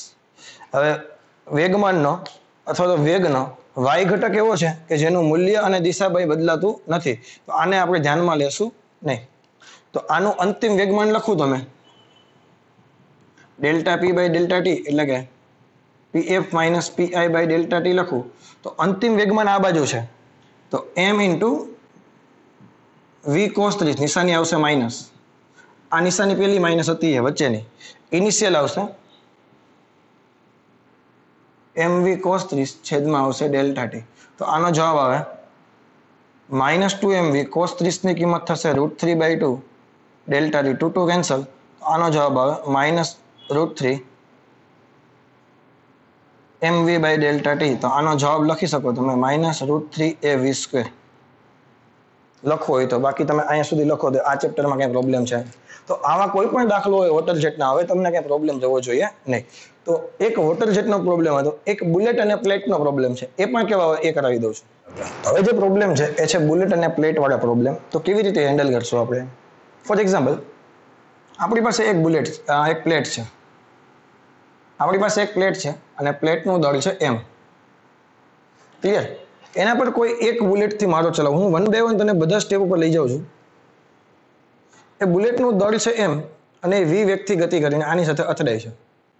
અથડાઈને પાછી આ દિશામાં ગતિ કરે છે, નીચે તરફ બુલેટ પાછી આવે છે, ભટકાઈને બુલેટ નીચે તરફ પાછી આવે છે અને ફરી પાછી v વેગથી જ આવે છે. કેટલાના વેગથી આવે છે? v વેગથી આવે છે. આ વસ્તુ ખબર પડી? એક પ્લેટ ઉપર હું બુલેટથી વાર કરું, ફાયરિંગ કરું અને પાછું નીચે આવે છે, નીચે આવું થાય છે. તો આમાં વેગમાનમાં થતો ફેરફાર લખવો હોય તો, બુલેટ દ્વારા પ્લેટ ઉપર લાગતું બળ લખવું હોય તમારે તો શું લખી શકો? p final minus p initial delta t. તો ઉપર તરફની ડાયરેક્શનને આપણે પ્લસ લખીએ, નીચે તરફની ડાયરેક્શનને આપણે માઇનસ લખીએ. તો નીચેના આ અંતિમ વેગમાન થશે ને, તો -mv પ્રારંભિક વેગમાન તો પોઝિટિવ છે છેદમાં ડેલ્ટા t.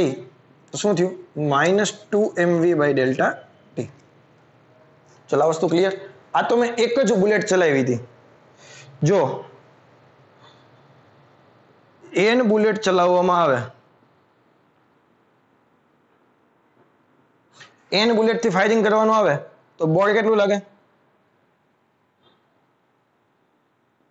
માઇનસ નિશાની શેના માટે હતી? એ તો ડાયરેક્શન અપોઝિટ તેના માટે. તો માઇનસ નિશાની થોડીક વાર માટે ભૂલી જાઉં છું. 2mv delta t by n. But આપણે એક નાનું એવું સ્ટેપ કરી દઈએ, 2nmv લખી નાખીએ. સ્મોલ n છે ને એ બીજું કઈ નથી, નંબર ઓફ બુલેટ અને કેટલો સમય. 5 સેકન્ડમાં 50 બુલેટ ચલાવે તો 1 સેકન્ડમાં કેટલી બુલેટ ચલાવે? તો n શું છે? એ બીજું કઈ નથી, આ છે નંબર ઓફ બુલેટ, ટોટલ કેટલી બુલેટ તમે ચલાવ્યું, અને આ શું છે? Total time.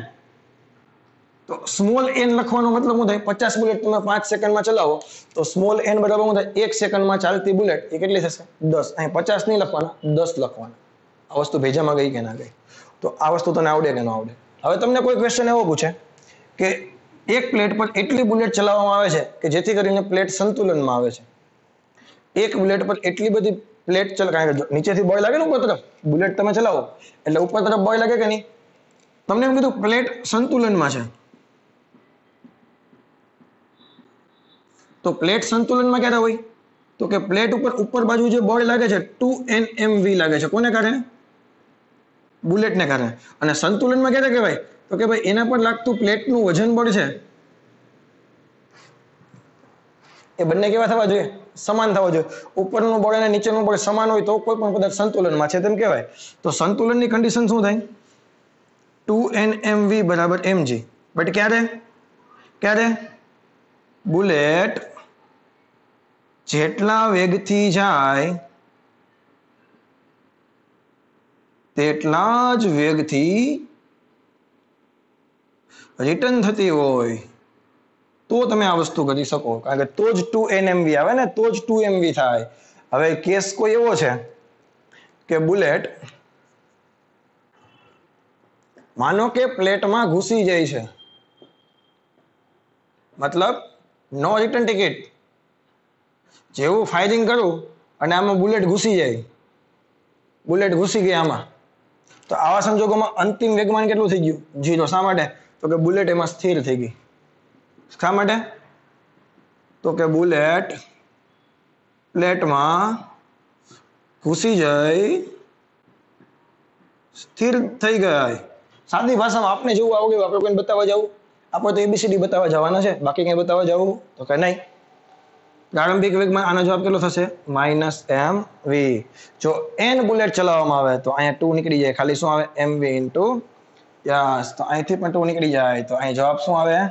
f bullet is equal two ખાલી nmv. જો પ્લેટમાં બુલેટ ઘૂસી જાય તો, જો બુલેટ રિટર્ન થાય તો nmv. બોલો ભેજામાં જાય છે કે 2nmv. તો બંને કોન્સેપ્ટ સેમ છે. વોટર જેટ વાળા પ્રોબ્લેમમાં પણ એવું જ હતું. રિટર્ન થાય તો 2, છવાઈ જાય તો ખાલી 2 નહીં આવે. બેયના ફોર્મ્યુલા અલગ અલગ છે. તો કમ્પ્લીટ શીખજો એટલે આવડી જશે, વાંધો આવશે ને. હું કરાવું છું આના MCQ. ફરીથી બે પ્રોબ્લેમ આપણી સામે છે કે ભાઈ m દળનો એક કણ છે એ દિવાલ સાથે v વેગથી અથડાય છે. દિવાલ સાથે કામ કરો ને લખી નાખો લંબ રૂપે v વેગથી અથડાય છે. એક કણ આવે છે, v વેગથી અથડાય છે, ટક ટક ટક ટક અથડાઈ ગયા. અથડાઈને તેનો વેગ પલટાવી નાખે એટલે મૂલ્ય સેમ રહેશે, ખાલી દિશા એની બદલાશે. ભેજામાં જઈશ તો વેગમાનમાં થતો ફેરફાર એટલે આમાં કઈ છે નહીં. પ્રારંભિક વેગમાન થઈ ગયું. પ્રારંભિક વેગમાન કેટલું થઈ ગયું? તો કે mv. આ અંતિમ વેગમાન થઈ ગયું. તો અંતિમ વેગમાન કેટલું થઈ ગયું? ભાઈ -mv. કારણ કે આ બાજુ છે તો વેગમાનમાં થતો ફેરફાર શું થઈ ગયો? -mv -2mv. આમાં ક્યાં કઈ છે? આ તો મેં એટલા માટે મૂક્યું કે ભાઈ પાછી એક વખત પ્રેક્ટિસ થઈ જાય. પછી લંબને બદલે ક્રોસ ઉપર આપે તો એંગલના ઘટક પાડવાના. હવે હું કરાવવા નથી, હવે તને આવડે જ છે. ભેજામાં જાય છે? ચાલો, આ સરસ મજાનો ક્વેશ્ચન એ પહેલા યાદ કરાવી દો. જો બુલેટ રિટર્ન થતી હોય તો બુલેટ વડે પ્લેટ પર લાગતું બળ 2nmv. જો રિટર્ન થવાનું કંઈ ન કહે તો f બરાબર nmv. ચાલો, આપણને શું કીધું છે? એક બંદૂક 40 ગ્રામની બુલેટની ગોળી, સોરી બુલેટની ગોળી નહીં, એ શું થાય? બુલેટની ગોળીનો મતલબ હું 40 ગ્રામ દળની ગોળી. એક ગોળી છે એનું દળ છે, બુલેટનું દળ છે 40 ગ્રામ. 1200 મીટર પ્રતિ સેકન્ડના વેગથી છોડે છે. બુલેટનો વેગ કેટલો છે? 1200 મીટર પ્રતિ સેકન્ડ. બંદૂક લઈને ઉભેલો માણસ મહત્તમ 144 ન્યૂટનનું બળ સહન કરી શકે છે. હવે જો ખરેખર કેવું હોય કે તમે બુલેટ છે એ ફાયરિંગ કરો છો એક વખત, એટલે હું જે સમજાવું ને વ્યવસ્થિત સમજજે. એક વખત તમે ફાયરિંગ કરો છો એટલે બંદૂક છે એ બુલેટને આગળ તરફ ધક્કો મારે. બોલો હા કે ના? બંદૂક છે એ બુલેટને આગળ તરફ ધક્કો મારે તો બુલેટ બંદૂકને ક્યાં ધક્કો મારે? પાછળ તરફ. અને આપણને શોલ્ડર ઉપર ખબર ફોર્સ લાગે. તમે મોટા પહેલામાં જોયું હોય કે રોકેટનું ફાયરિંગ કરતા હોય તો રોકેટ ઉપર તરફ ધક્કો લાગે, પછી પાછું ઓલું જે પેલું હોય ને શું કહેવાય, પેલો વ્હીલ વાળું જેમાંથી રોકેટ ફાયરિંગ કરતા થોડું પાછળના ભાગમાં હટે. ફાયરિંગ તમે જ્યારે કરો મોટી બુલેટમાંથી ફાયરિંગ કરો તો એને બે હાથે પ્રોપર પકડવાનું શા માટે? કેમ આમ એક ત્રણ આંગળી પર પકડ્યા કેમ ફાયરિંગ નથી કરી દેતા? એમ ન કરાય. શા માટે? કારણ કે બુલેટ તમને પાછળની બાજુ ધક્કો મારે છે. એક વખત બંદૂકમાંથી બુલેટને ફોર્સ લાગે તો જેટલા મૂલ્યનો ફોર્સ બંદૂક વડે બુલેટને અપાય એટલા જ મૂલ્યનો ફોર્સ બુલેટ વડે બંદૂકને રિટર્ન આવે. અને એ જે રિટર્ન આવે એ તો બધું હાથ ઉપર જ લાગે કે નહીં, એટલે શોલ્ડર ઉપર લાગે મેક્સિમમ. અહીંયા બધો લોડ આવે કે ન આવે? તો આ વ્યક્તિ હતો એ મેક્સિમમ 144 ન્યૂટનનું બળ સહન કરી શકતો હતો. તો 1 સેકન્ડમાં મહત્તમ કેટલી ગોળી છોડી શકાય? અને 1 સેકન્ડમાં કીધું હોય તો સ્મોલ એન કરવાનો. બોલો હા કે ના? તમને એમ પૂછે 5 સેકન્ડમાં મેક્સિમમ કેટલી બુલેટ કેરી છે, એ પછી હું તમને બતાવું છું. તો આપણે તો રિટર્ન આવવાની કઈ વાત નથી કરી. તો F બરાબર NMV.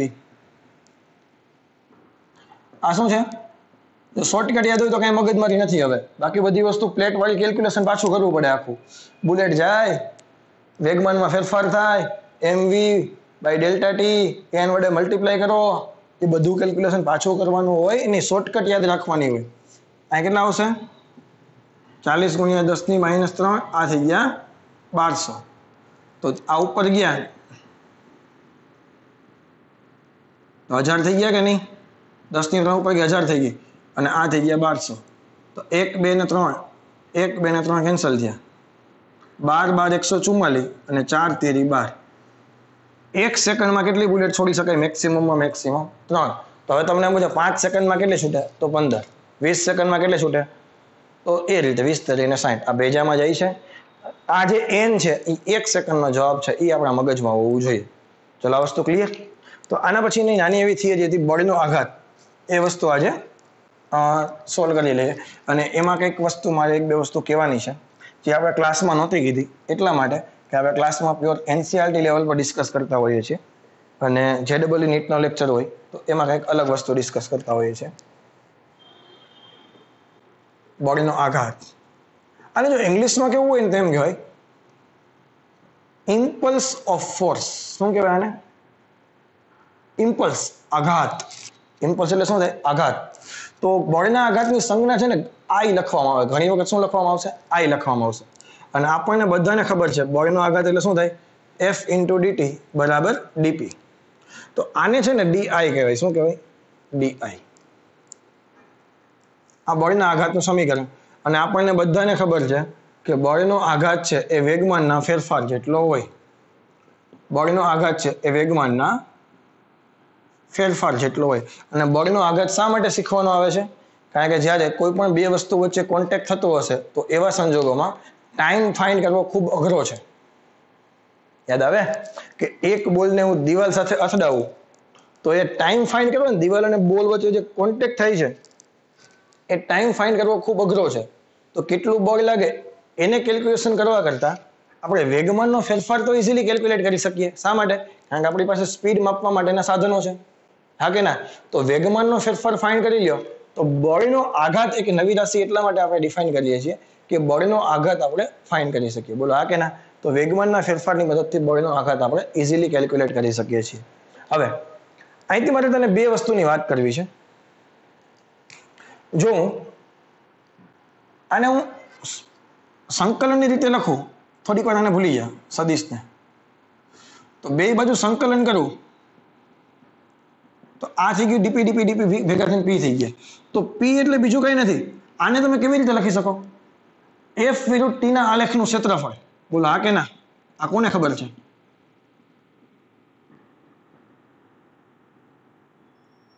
આવું તો મેં ઘણી વખત તમને કીધું છે સર. એવું તમે કોઈ દી કીધું નથી. યાદ કરાવું બકા? A બરાબર dv by dt. તો dv બરાબર a dt. બે બાજુ કરો સંકલન તો v બરાબર a dt. A વિરુદ્ધ t, પ્રવેગ વિરુદ્ધ સમયના આલેખનું ક્ષેત્રફળ તમને વેગ આપે. તો સંકલનની નિશાની તમને શું બતાવે છે? મેં તમને કીધું હતું સંકલન બીજું કઈ નથી, નાના નાના નાના ઘટકોનો સરવાળો છે. એટલે કે નાના નાના ઘટકો હોય એનો ક્ષેત્રફળનો સરવાળો છે. બોલો હા કે ના? તો એક વસ્તુ આ, જ્યારે જ્યારે તમને F વિરુદ્ધ T નો આલેખ આપેલો હોય, F વિરુદ્ધ T નો આલેખ આપેલો હોય એનું તમારે ક્ષેત્રફળ ગોતી દો એટલે તમને ડાયરેક્ટ વેગમાન મળી જાય. આનું હું એકાદું એક્ઝામ્પલ કરાવું છું. બીજી વસ્તુ, F બરાબર dp by dt છે. બીજું તો dp by dt નો મતલબ શું કરો? P વિરુદ્ધ T ના આલેખનો ઢાળ આપણને બળ આપે. ટેન થીટા નથી યાદ આવતું હે એ બરાબર ડીવી બાય ડીએક્સ વી વિરુદ્ધ ટી ના આલેખનો ઢાળ અને પ્રવેગ આપે તો આના પરથી કઈ માહિતી મળી મને વેગમાન વિરુદ્ધ સમયના આલેખનો ઢાળ અમને બળ આપે અને બળ વિરુદ્ધ સમયના આલેખનું ક્ષેત્રફળ તમને વેગમાન આપે આ બે નોટ્સ તારા મગજમાં હોવી જોઈએ આના આધારે એમસીક્યુ પૂછાય તો આપણને કોઈ જાતનો પ્રોબ્લેમ આવવો જોઈએ નહીં તો બળના આઘાતના રિલેટેડ 3 એમસીક્યુ આપણી પાસે છે અહીંયા તો એક ગ્રાફ વાળો પહેલા સોલ્વ કરી લઈએ તમને એફ વિરુદ્ધ ટી નો આલેખ આપેલો છે અને તમને એવું કીધું છે બળનો આઘાત અને સરેરાશ બળ શોધો તો આપણી પાસે પહેલા બળનો આઘાત દેખાય એટલે ફોર્મ્યુલા સીધું યાદ આવવું જોઈએ F into dt બરાબર dp વેક્ટર જો હું બે બાજુ આમ કરી નાખું તો આ જ મારા માટે બળનો આઘાત છે બોલો હા કે ના આ જ મારા માટે બળનો આઘાત છે અથવા તો બળનો આઘાત બરાબર વેગમાનના ફેરફાર જેટલો થાય તો F into dt નું ક્ષેત્રફળ કરો તો એ વેગમાનનો ફેરફાર મળે અથવા તો વેગમાન મળે તો એ જ બળનો આઘાત થયો કે નહીં તો આપેલા આલેખનું ક્ષેત્રફળ તમે ગોતી લ્યો એટલે આઘાત કેવો હોય તો આઘાત કયો વેગમાનનો ફેરફાર કેવો હોય તો વેગમાનનો ફેરફાર કયો બધું એક જ છે તો આ ત્રિકોણનું ક્ષેત્રફળ જોતું હોય તો 1/2 પાયો કેટલો થઈ ગયો 2.5 - 1 અને વેધ કેટલો થઈ ગયો હાઈટ કેટલી થઈ ગઈ 18,000 તો કેટલા થયા 9,000 ગુણ્યા 1.5 તો 9,000 ને બીજા 4500 13,500 આઘાત અને આઘાતનો એકમ ન્યૂટન ઇન્ટુ સેકન્ડ બોલો હા કે ના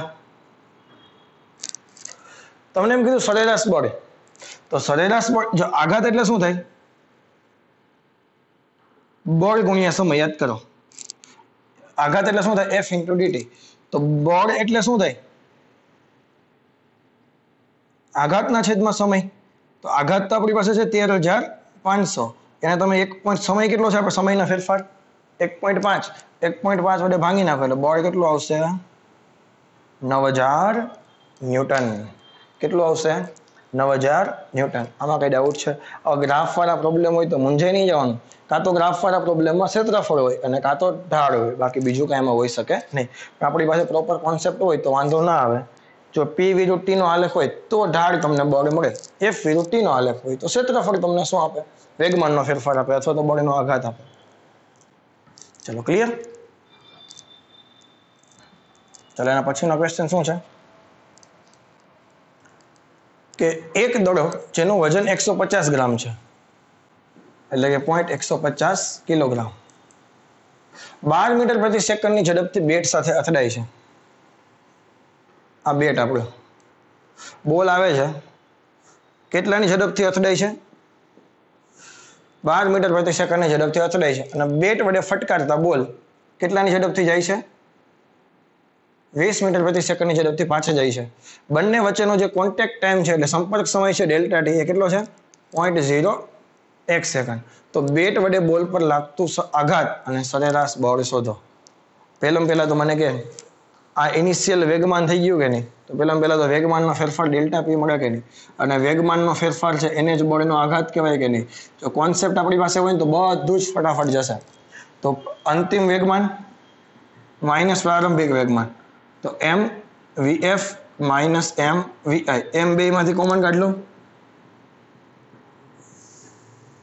અહીંયા લખી નાખું 0.150 અંતિમ વેગ આ બાજુનો છે એટલે એને પ્લસ લખી નાખીએ પ્રારંભિક વેગ આ બાજુનો છે એટલે એને માઇનસ લખી નાખીએ પરંતુ ભૂલ ઈ થશે -12 લખવાના છે ખાલી 12 લખીને આવશું તો 20 - 12 8 જવાબ આવશે એકચ્યુઅલી 32 આવવા જોઈએ તો શું થશે અહીંયા 150 ના છેદમાં 1000 આ કેટલા થઈ ગયા 32 0 0 કેન્સલ અને આનો તમે કરો 15 દુ 30 નો તગડો 30 નો 100 વધી પડી 3 15 તેરી 45 ને 3 48 ભાંગ્યા 100 એટલે બળનો આઘાત આવ્યો 4.8 ન્યૂટન ઇન્ટુ સેકન્ડ બળનો આઘાત પૂછે કે વેગમાનનો ફેરફાર શું છે કરવાનું તો એક જ છે ખાલી પૂછવાની સ્ટાઇલ અલગ અલગ છે અને બળ જોતું હોય તો થોડીક વાર પહેલા તને કીધું આઘાત બરાબર બળ ગુણ્યા સમય એટલે ખરેખર ફેરફાર છે પણ આપણે શોર્ટમાં લખીએ છીએ આઘાતના છેદમાં સમય આઘાત કેટલો છે તો કે 4.8 નો આઘાત લાગ્યો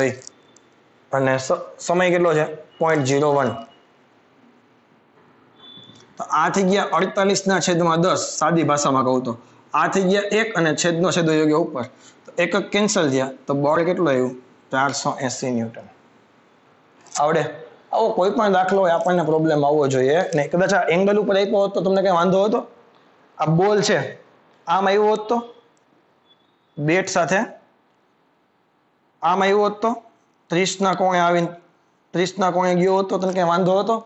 કોઈ પ્રોબ્લેમ આવવો જોઈએ નહીં. ઘટક પાડતા શીખેલા જ છો તમે. એક ઘટક આ પડ્યો અને આમાં આ ઘટક આ પડે, તો આ ઘટકમાં કઈ ફેરફાર થયો નથી. ઓનલી આ ઘટક લખી નાખવાનો. આ શું થશે? mv cos 30. આ થશે mv cos 30. આ નિશાની આવશે માઇનસ, આને લેશો પ્લસ. ક્લિયર છે? કોઈ જાતનો તને પ્રોબ્લેમ હોવો જોઈએ નહીં. ચલો આ વસ્તુ ક્લિયર છે?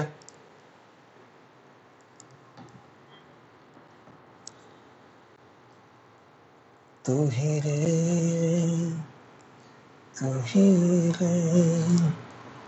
तेरे बिना मैं कैसे जीऊं, आजा रे आजा रे. ચાલો, 1 કિલોગ્રામ વજન ધરાવતો હથોડો 6 મીટર પ્રતિ સેકન્ડના વેગ સાથે દિવાલને અથડાઈને 0.1 સેકન્ડમાં સ્થિર થઈ છે. ડેટા લખવાની ટ્રાય કરીએ આપણે. 1 કિલોગ્રામ વજન, પણ એ દળ જ કહેવાય. ભલે વજન લખ્યું એટલે ન્યૂટન એકમ ન લખતા, અહીં જોવાનું એકમ સામે. હથોડાનો પ્રારંભિક વેગ કેટલો છે? 6 મીટર પ્રતિ સેકન્ડ. દિવાલ સાથે અથડાય, કેટલા સેકન્ડમાં અથડાય? તો કે 0.1 સેકન્ડમાં અથડાઈને સ્થિર થાય, તો અંતિમ વેગ કેવો આવે? 0. ચલો આ વસ્તુ ક્લિયર? આ બધા ડેટા પરથી તમને એક વસ્તુ મળે. તમે v બરાબર v0 પ્લસ at લખો ને, અથવા તો v બરાબર u પ્લસ at લખો, તો v માઇનસ u બરાબર at, તો પ્રવેગ તને અહીંથી મળી જાય. જોયું ત્યાં? આ ખબર પડી તને? આ ડેટા પરથી તને પ્રવેગ મળી શકે. હા કે ના?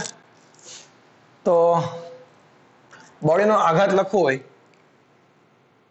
પેલો ક્વેશ્ચન છે બોડીનો આઘાત. એને જ કહેવાય વેગમાનમાં થતો ફેરફાર.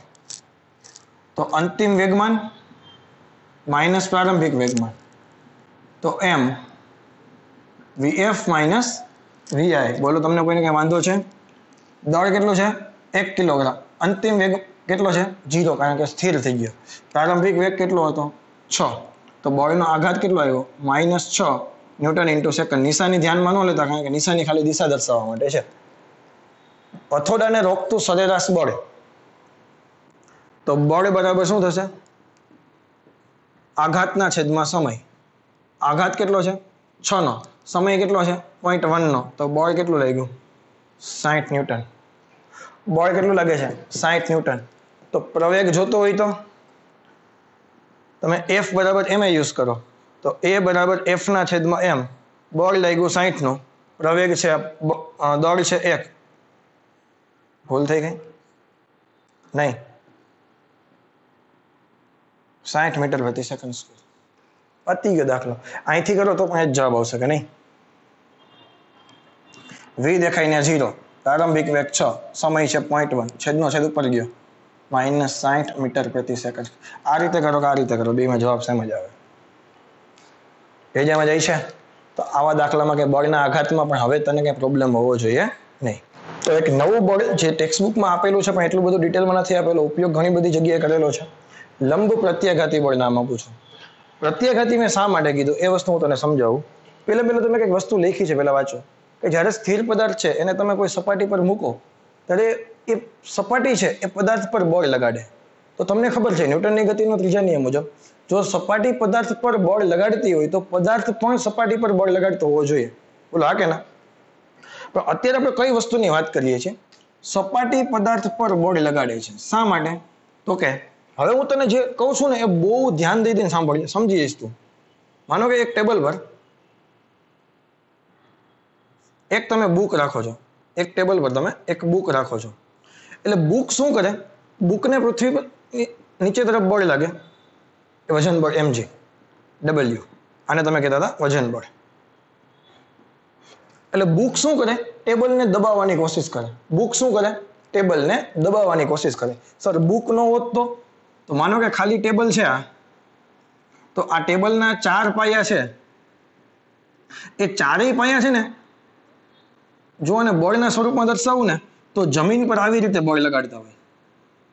આ 4 પાયા જમીન પર બળ લગાડે એટલે પછી જમીન શું કરે? જમીન ગરમ થઈ જાય અને જમીન એના પર ઉલટી દિશામાં બળ લગાડે, વિરુદ્ધ દિશામાં. 4 પાયા પર જમીન કઈ દિશામાં બળ લગાડે? આ દિશામાં. તો હું તને જે કહું ને, પ્રત્યાઘાતી કોને કહેવાય? તમે કંઈક એક્શન કરો ને સામે રિએક્શન મળે. એટલે અહીંયા ટેબલે શું કર્યું? જમીન પર એક્શન કરી. તો જમીન શું કરે? ટેબલ પર રિએક્શન આપે છે. આ ભેજામાં જાય છે. તો હું એવા બળની વાત કરું છું. લંબ પ્રત્યાઘાતી બળનો મતલબ શું થાય? તમે કોઈ સ્થિર વસ્તુને કોઈ બીજી વસ્તુ પર મૂકો તો પેલી વસ્તુ તમે જે વસ્તુ મૂકો છો એ ઓલીને દબાવવાની કોશિશ કરે, એટલે ઓલી વસ્તુ શું કરે? અને વિરુદ્ધ દિશામાં દબાવે. એ જે બળ છે એનું નામ છે લંબ પ્રત્યાઘાતી બળ. જ્યારે સ્થિર પદાર્થને સપાટી પર મૂકવામાં આવે ત્યારે તે સપાટી પદાર્થ પર બળ લગાડે છે, અને આ બળ કઈ દિશામાં લાગે છે? પદાર્થ પર સપાટી દ્વારા લંબ દિશામાં લાગે છે. એટલે જેવું તમે પુસ્તકને ટેબલ પર મૂકો એટલે પુસ્તક શું કરે? ટેબલને દબાવવાની કોશિશ કરે વજન બળથી. પરંતુ ટેબલ એ કઈ નમતું કે અમે કઈ કોથળીવાળા દૂધ પીધું છે કે આ પણ શું કરે? ઉપર તરફ બળ લગાડે. અમે કઈ માઇકાંગલા છીએ કે તું જેટલું બળ લગાડીશ એટલું જ હું બળ લગાડીશ, પરંતુ કઈ દિશામાં બળ લગાડીશ? વિરુદ્ધ દિશામાં બળ લગાડીશ. એટલે તમે આને આવી રીતે લખી શકો, N = mg. તમે જમીન પર ઉભા છો અત્યારે, તો તમે જમીનને બળ લગાડો છો, તો જમીન પણ તમારા પર બળ લગાડે છે, પરંતુ આપણે એને ફીલ કરી શકતા નથી. બોલા કે ના? હવે જો એક એક્ઝામ્પલ આપો. આ લંબ પ્રત્યાઘાતી બળ સમજાય કે નથી સમજાતું? માનો કે આ દિવાલ છે, 2 દિવાલ છે. આ જમીન કે દિવાલ વોટેવર જે કંઈ કીધે, એમાં એક સળિયો આવી રીતે પડેલો છે. એક સળિયો આવી રીતે, આ એન્ડ અહીંયા પૂરો થઈ ગયો, આ એન્ડ આ બાજુ છે.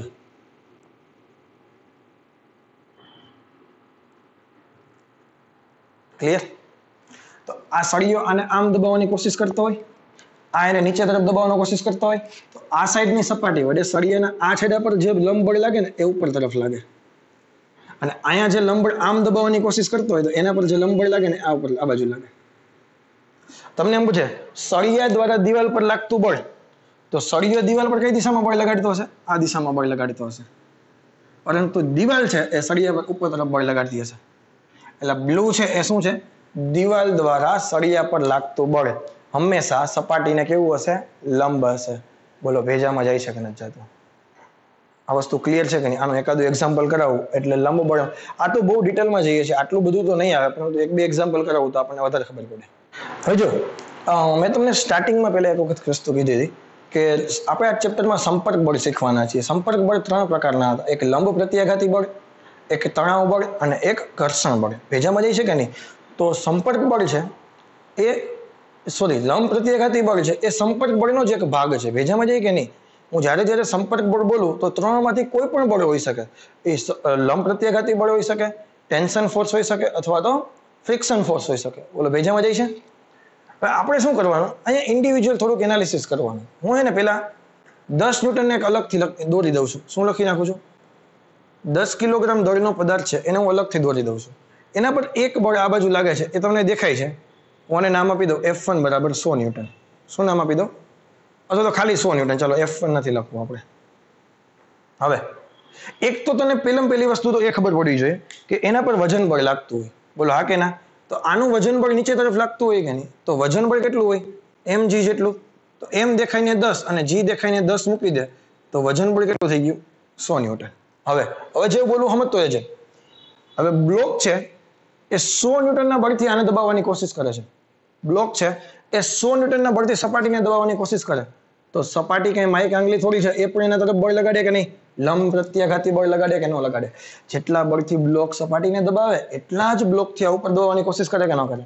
આ વસ્તુ ભેજામાં જાય છે. પછી આ બંને વચ્ચે સંપર્ક આવ્યો, જ્યાં સંપર્ક આવે ને લોચો થાય. તો 10 છે એ 20 ને દબાવવાની કોશિશ કરે, માનો કે N2 જેટલા બળથી, તો 20 કે કઈ અમે થોડા કઈ જેવા તેવા છીએ કે, તો 20 છે એ પણ 10 ને એટલા જ બળથી લગાડે કે ન લગાડે? તો સંપર્ક બળ હંમેશા સમાન મૂલ્યના અને પરસ્પર વિરુદ્ધ દિશાના હોય. જ્યારે જ્યારે બે સપાટી સંપર્કમાં હોય, તો અહીંયા એ જ કરતા હતા ને, 100 થી નીચે ગયું તો 100 થી ઉપર બળ નહોતું લાગતું. તો એ નીચેની સપાટી સાથે આ બાજુમાં છે, આમાં કોઈ ફરક છે નહીં. ફોર એક્ઝામ્પલ 3 બ્લોક હોય, તો આને લગાવે N1 થી, તો આ એને N1 થી જ લગાવે. આ બે સપાટીમાં માનો કે આ એને N2 થી દબાવવાની કોશિશ કરે, તો આ પણ એને N2 થી દબાવવાની કોશિશ કરે. ચલો આ વસ્તુ ક્લિયર છે કે નથી ક્લિયર? તો આના પર એક બળ હજી આ બાજુ લાગે છે, એ બળ કયું છે? N2. કયું છે? N2. હવે તમે ઉપર નીચેના બળ સરખાવો તો N1 ની કિંમત 100 ન્યૂટન આવે. આ બાજુ ડાબી બાજુ N2 છે, જમણી બાજુ 100 છે, તો એની કિંમત પણ કેવી થાય? 100 ન્યૂટન સમાન. કારણ કે તો જ આખું તંત્ર હલનચલન કરી શકે. એની તંત્ર તમને કેમાં આપેલું છે? સંતુલનમાં આપેલું છે. કેમાં આપેલું છે? સંતુલનમાં. તો પેલા બ્લોક પર લાગતા બળ મળી ગયા. આ ભેજામાં એકદમ ઈઝી છે, કઈ અઘરું નથી. ભેજામાં જે ટેક્સ્ટ બુકમાં આપેલું નથી એટલે થોડુંક આપણને એવું લાગે સારા શું કરાવે છે, આમાં કઈ દેખાતું તો નથી, પણ આનો ઉપયોગ આવશે ત્યારે તમને બધી વસ્તુ મજા આવશે. ચાલો હું 20 કિલોગ્રામનો બ્લોક દોરું. હજી મેં આ તો હું બ્લોકના સ્વરૂપમાં દોરું છું, પછી હું એને ખાલી ટપકાના સ્વરૂપમાં દોરીશ. બ્લોક જ નહીં દોરું, ખાલી ટપકું જ દોરીશ. એને હું ફ્રી બોડી ડાયાગ્રામ નામ આપીશ આવતા લેક્ચરમાં. અત્યારે એની વાત નથી કરાવતો, પછી તમે ઓટોમેટિક સમજી શકશો. પહેલા તો આપણને એટલી ખબર પડે, 20 કિલોગ્રામ બ્લોક હોય તો નીચે તરફ 200 ન્યૂટનનો બળ લાગે, 20 × G પ્રમાણે. એક અને 20 છે 10 ને દબાવતો હતો, 10 એ 20 ને આ બાજુ દબાવે કે નહીં? કેટલાથી દબાવે? તો કે N2 થી. બોલો હા કે ના? હવે દિવાલ પણ આને આ બાજુ દબાવશે કે નહીં દબાવે? માનો કે N3 થી દબાવે છે. કેટલાથી દબાવે છે? N3 થી. હવે દેખ, હવે આ 50 ન્યૂટન છે એ એંગલ પર આપ્યું છે. તો અહીંથી એના બે ઘટક પાડી લેવાના, એક ઘટક આ બાજુનો, એક ઘટક આ બાજુનો. ઘટક પાડવાનું તમને શીખી ગયા છો. આ એંગલ 30 નો છે, તો Z પ્રમાણે આ 30 થવો જોઈએ કે નહીં? વિચારો, આ ઘટક વિચારો, તો આ 30 નો થવો જોઈએ ને? તો આ ઘટક શું થઈ ગયો? 50 cos 30 બરાબર 50 √3/2 બોલે તો 25 √3. અને આ ઘટક કેટલો થઈ ગયો? 50 sin 30 બોલે તો 25. બસ હવે બધી વસ્તુ કામ પૂરી થઈ ગઈ કે નહીં? હવે ઉપરના બળ અને નીચેના બળ લખો. હજી જો એક બળ લાગશે, કયું? આ 200 થી નીચે તરફ દબાવવાની કોશિશ કરે, તો આ ઉપર તરફ 200 થી દબાવવાની કોશિશ કરે કે ન કરે? બોલો હા કે ના? હવે તમારી પાસે કેટલી વસ્તુ છે? એક આ N2 ની કિંમત મારી પાસે છે 100 ન્યૂટન. મારી પાસે N3 અને N4 નથી. તો હું ડાબી બાજુનું બળ અને જમણી બાજુના બળ સરખાવું તો ડાબી બાજુ એક આ છે N3, એક આ છે અને એક આ છે. N3 + 25 બરાબર જમણી બાજુ છે ખાલી 100 મારી પાસે. આ ખબર પડી? Left hand side is equal two right hand side. તો ડાબી બાજુ N3 અને 25 બેનો સરવાળો અને જમણી બાજુ 100. તો N3 ની કિંમત આવે 75 ન્યૂટન. ઉપરના બળ અને નીચેના બળનો સરવાળો. ઉપર કોણ છે ખાલી? ઉપર કોણ છે? તો કે N4. નીચે કોણ છે? તો કે એક તો 200 અને એક આ ભૂલાય નહીં 25 √3. આ તારો જવાબ આવી ગયો. અને તમે કેલ્ક્યુલેટરમાં કન્વર્ટ કરો, 25 × 1.73 કરજો, જે કાંઈ આન્સર આવે એ લખી અને એની સાથે આનો મલ્ટિપ્લિકેશન કરી દેજો. ચલો આ વસ્તુ ક્લિયર છે? તો બસ આજના લેક્ચરમાં અહીંયા સુધી રાખીએ. ન્યૂટનની ગતિના ત્રીજા નિયમના એટલા બધા એક્ઝામ્પલ આજે આપણે સોલ્વ નથી કર્યા, પરંતુ એને આપણે નેક્સ્ટ લેક્ચરમાં કવર કરી લેશું. તો આજે જે કંઈ શીખ્યા છે એને આધારે 6 MCQ તને આપું છું. પહેલા MCQ નો આન્સર તને નથી આપતો, હું જાણી જોઈને આન્સર નથી આપતો, તમારે મને આન્સર કહેવાનો છે. ભેજામાં જે બાકી બધામાં આન્સર તમને આપેલા છે. એકદમ ઇઝી વસ્તુ છે. જે કંઈ આજના લેક્ચરમાં શીખાજો અને અગાઉના જે કંઈક આ ગતિના નિયમોના લેક્ચરમાં શીખાજો, બધી વસ્તુ ભેગી કરશો એટલે લગભગ કંઈ વાંધો આવશે. એકદમ ઇઝી છે. જ્યાં જ્યાં શોર્ટ ટ્રીક યુઝ થતી હોય ત્યાં શોર્ટકટથી જ કરવાનો છે, લાંબુ કંઈ કરવાની જરૂર છે નહીં. ઓકે, તો આઈ હોપ કે આજના લેક્ચરમાં મજા આવી હશે. Thank you very much. Have a nice day.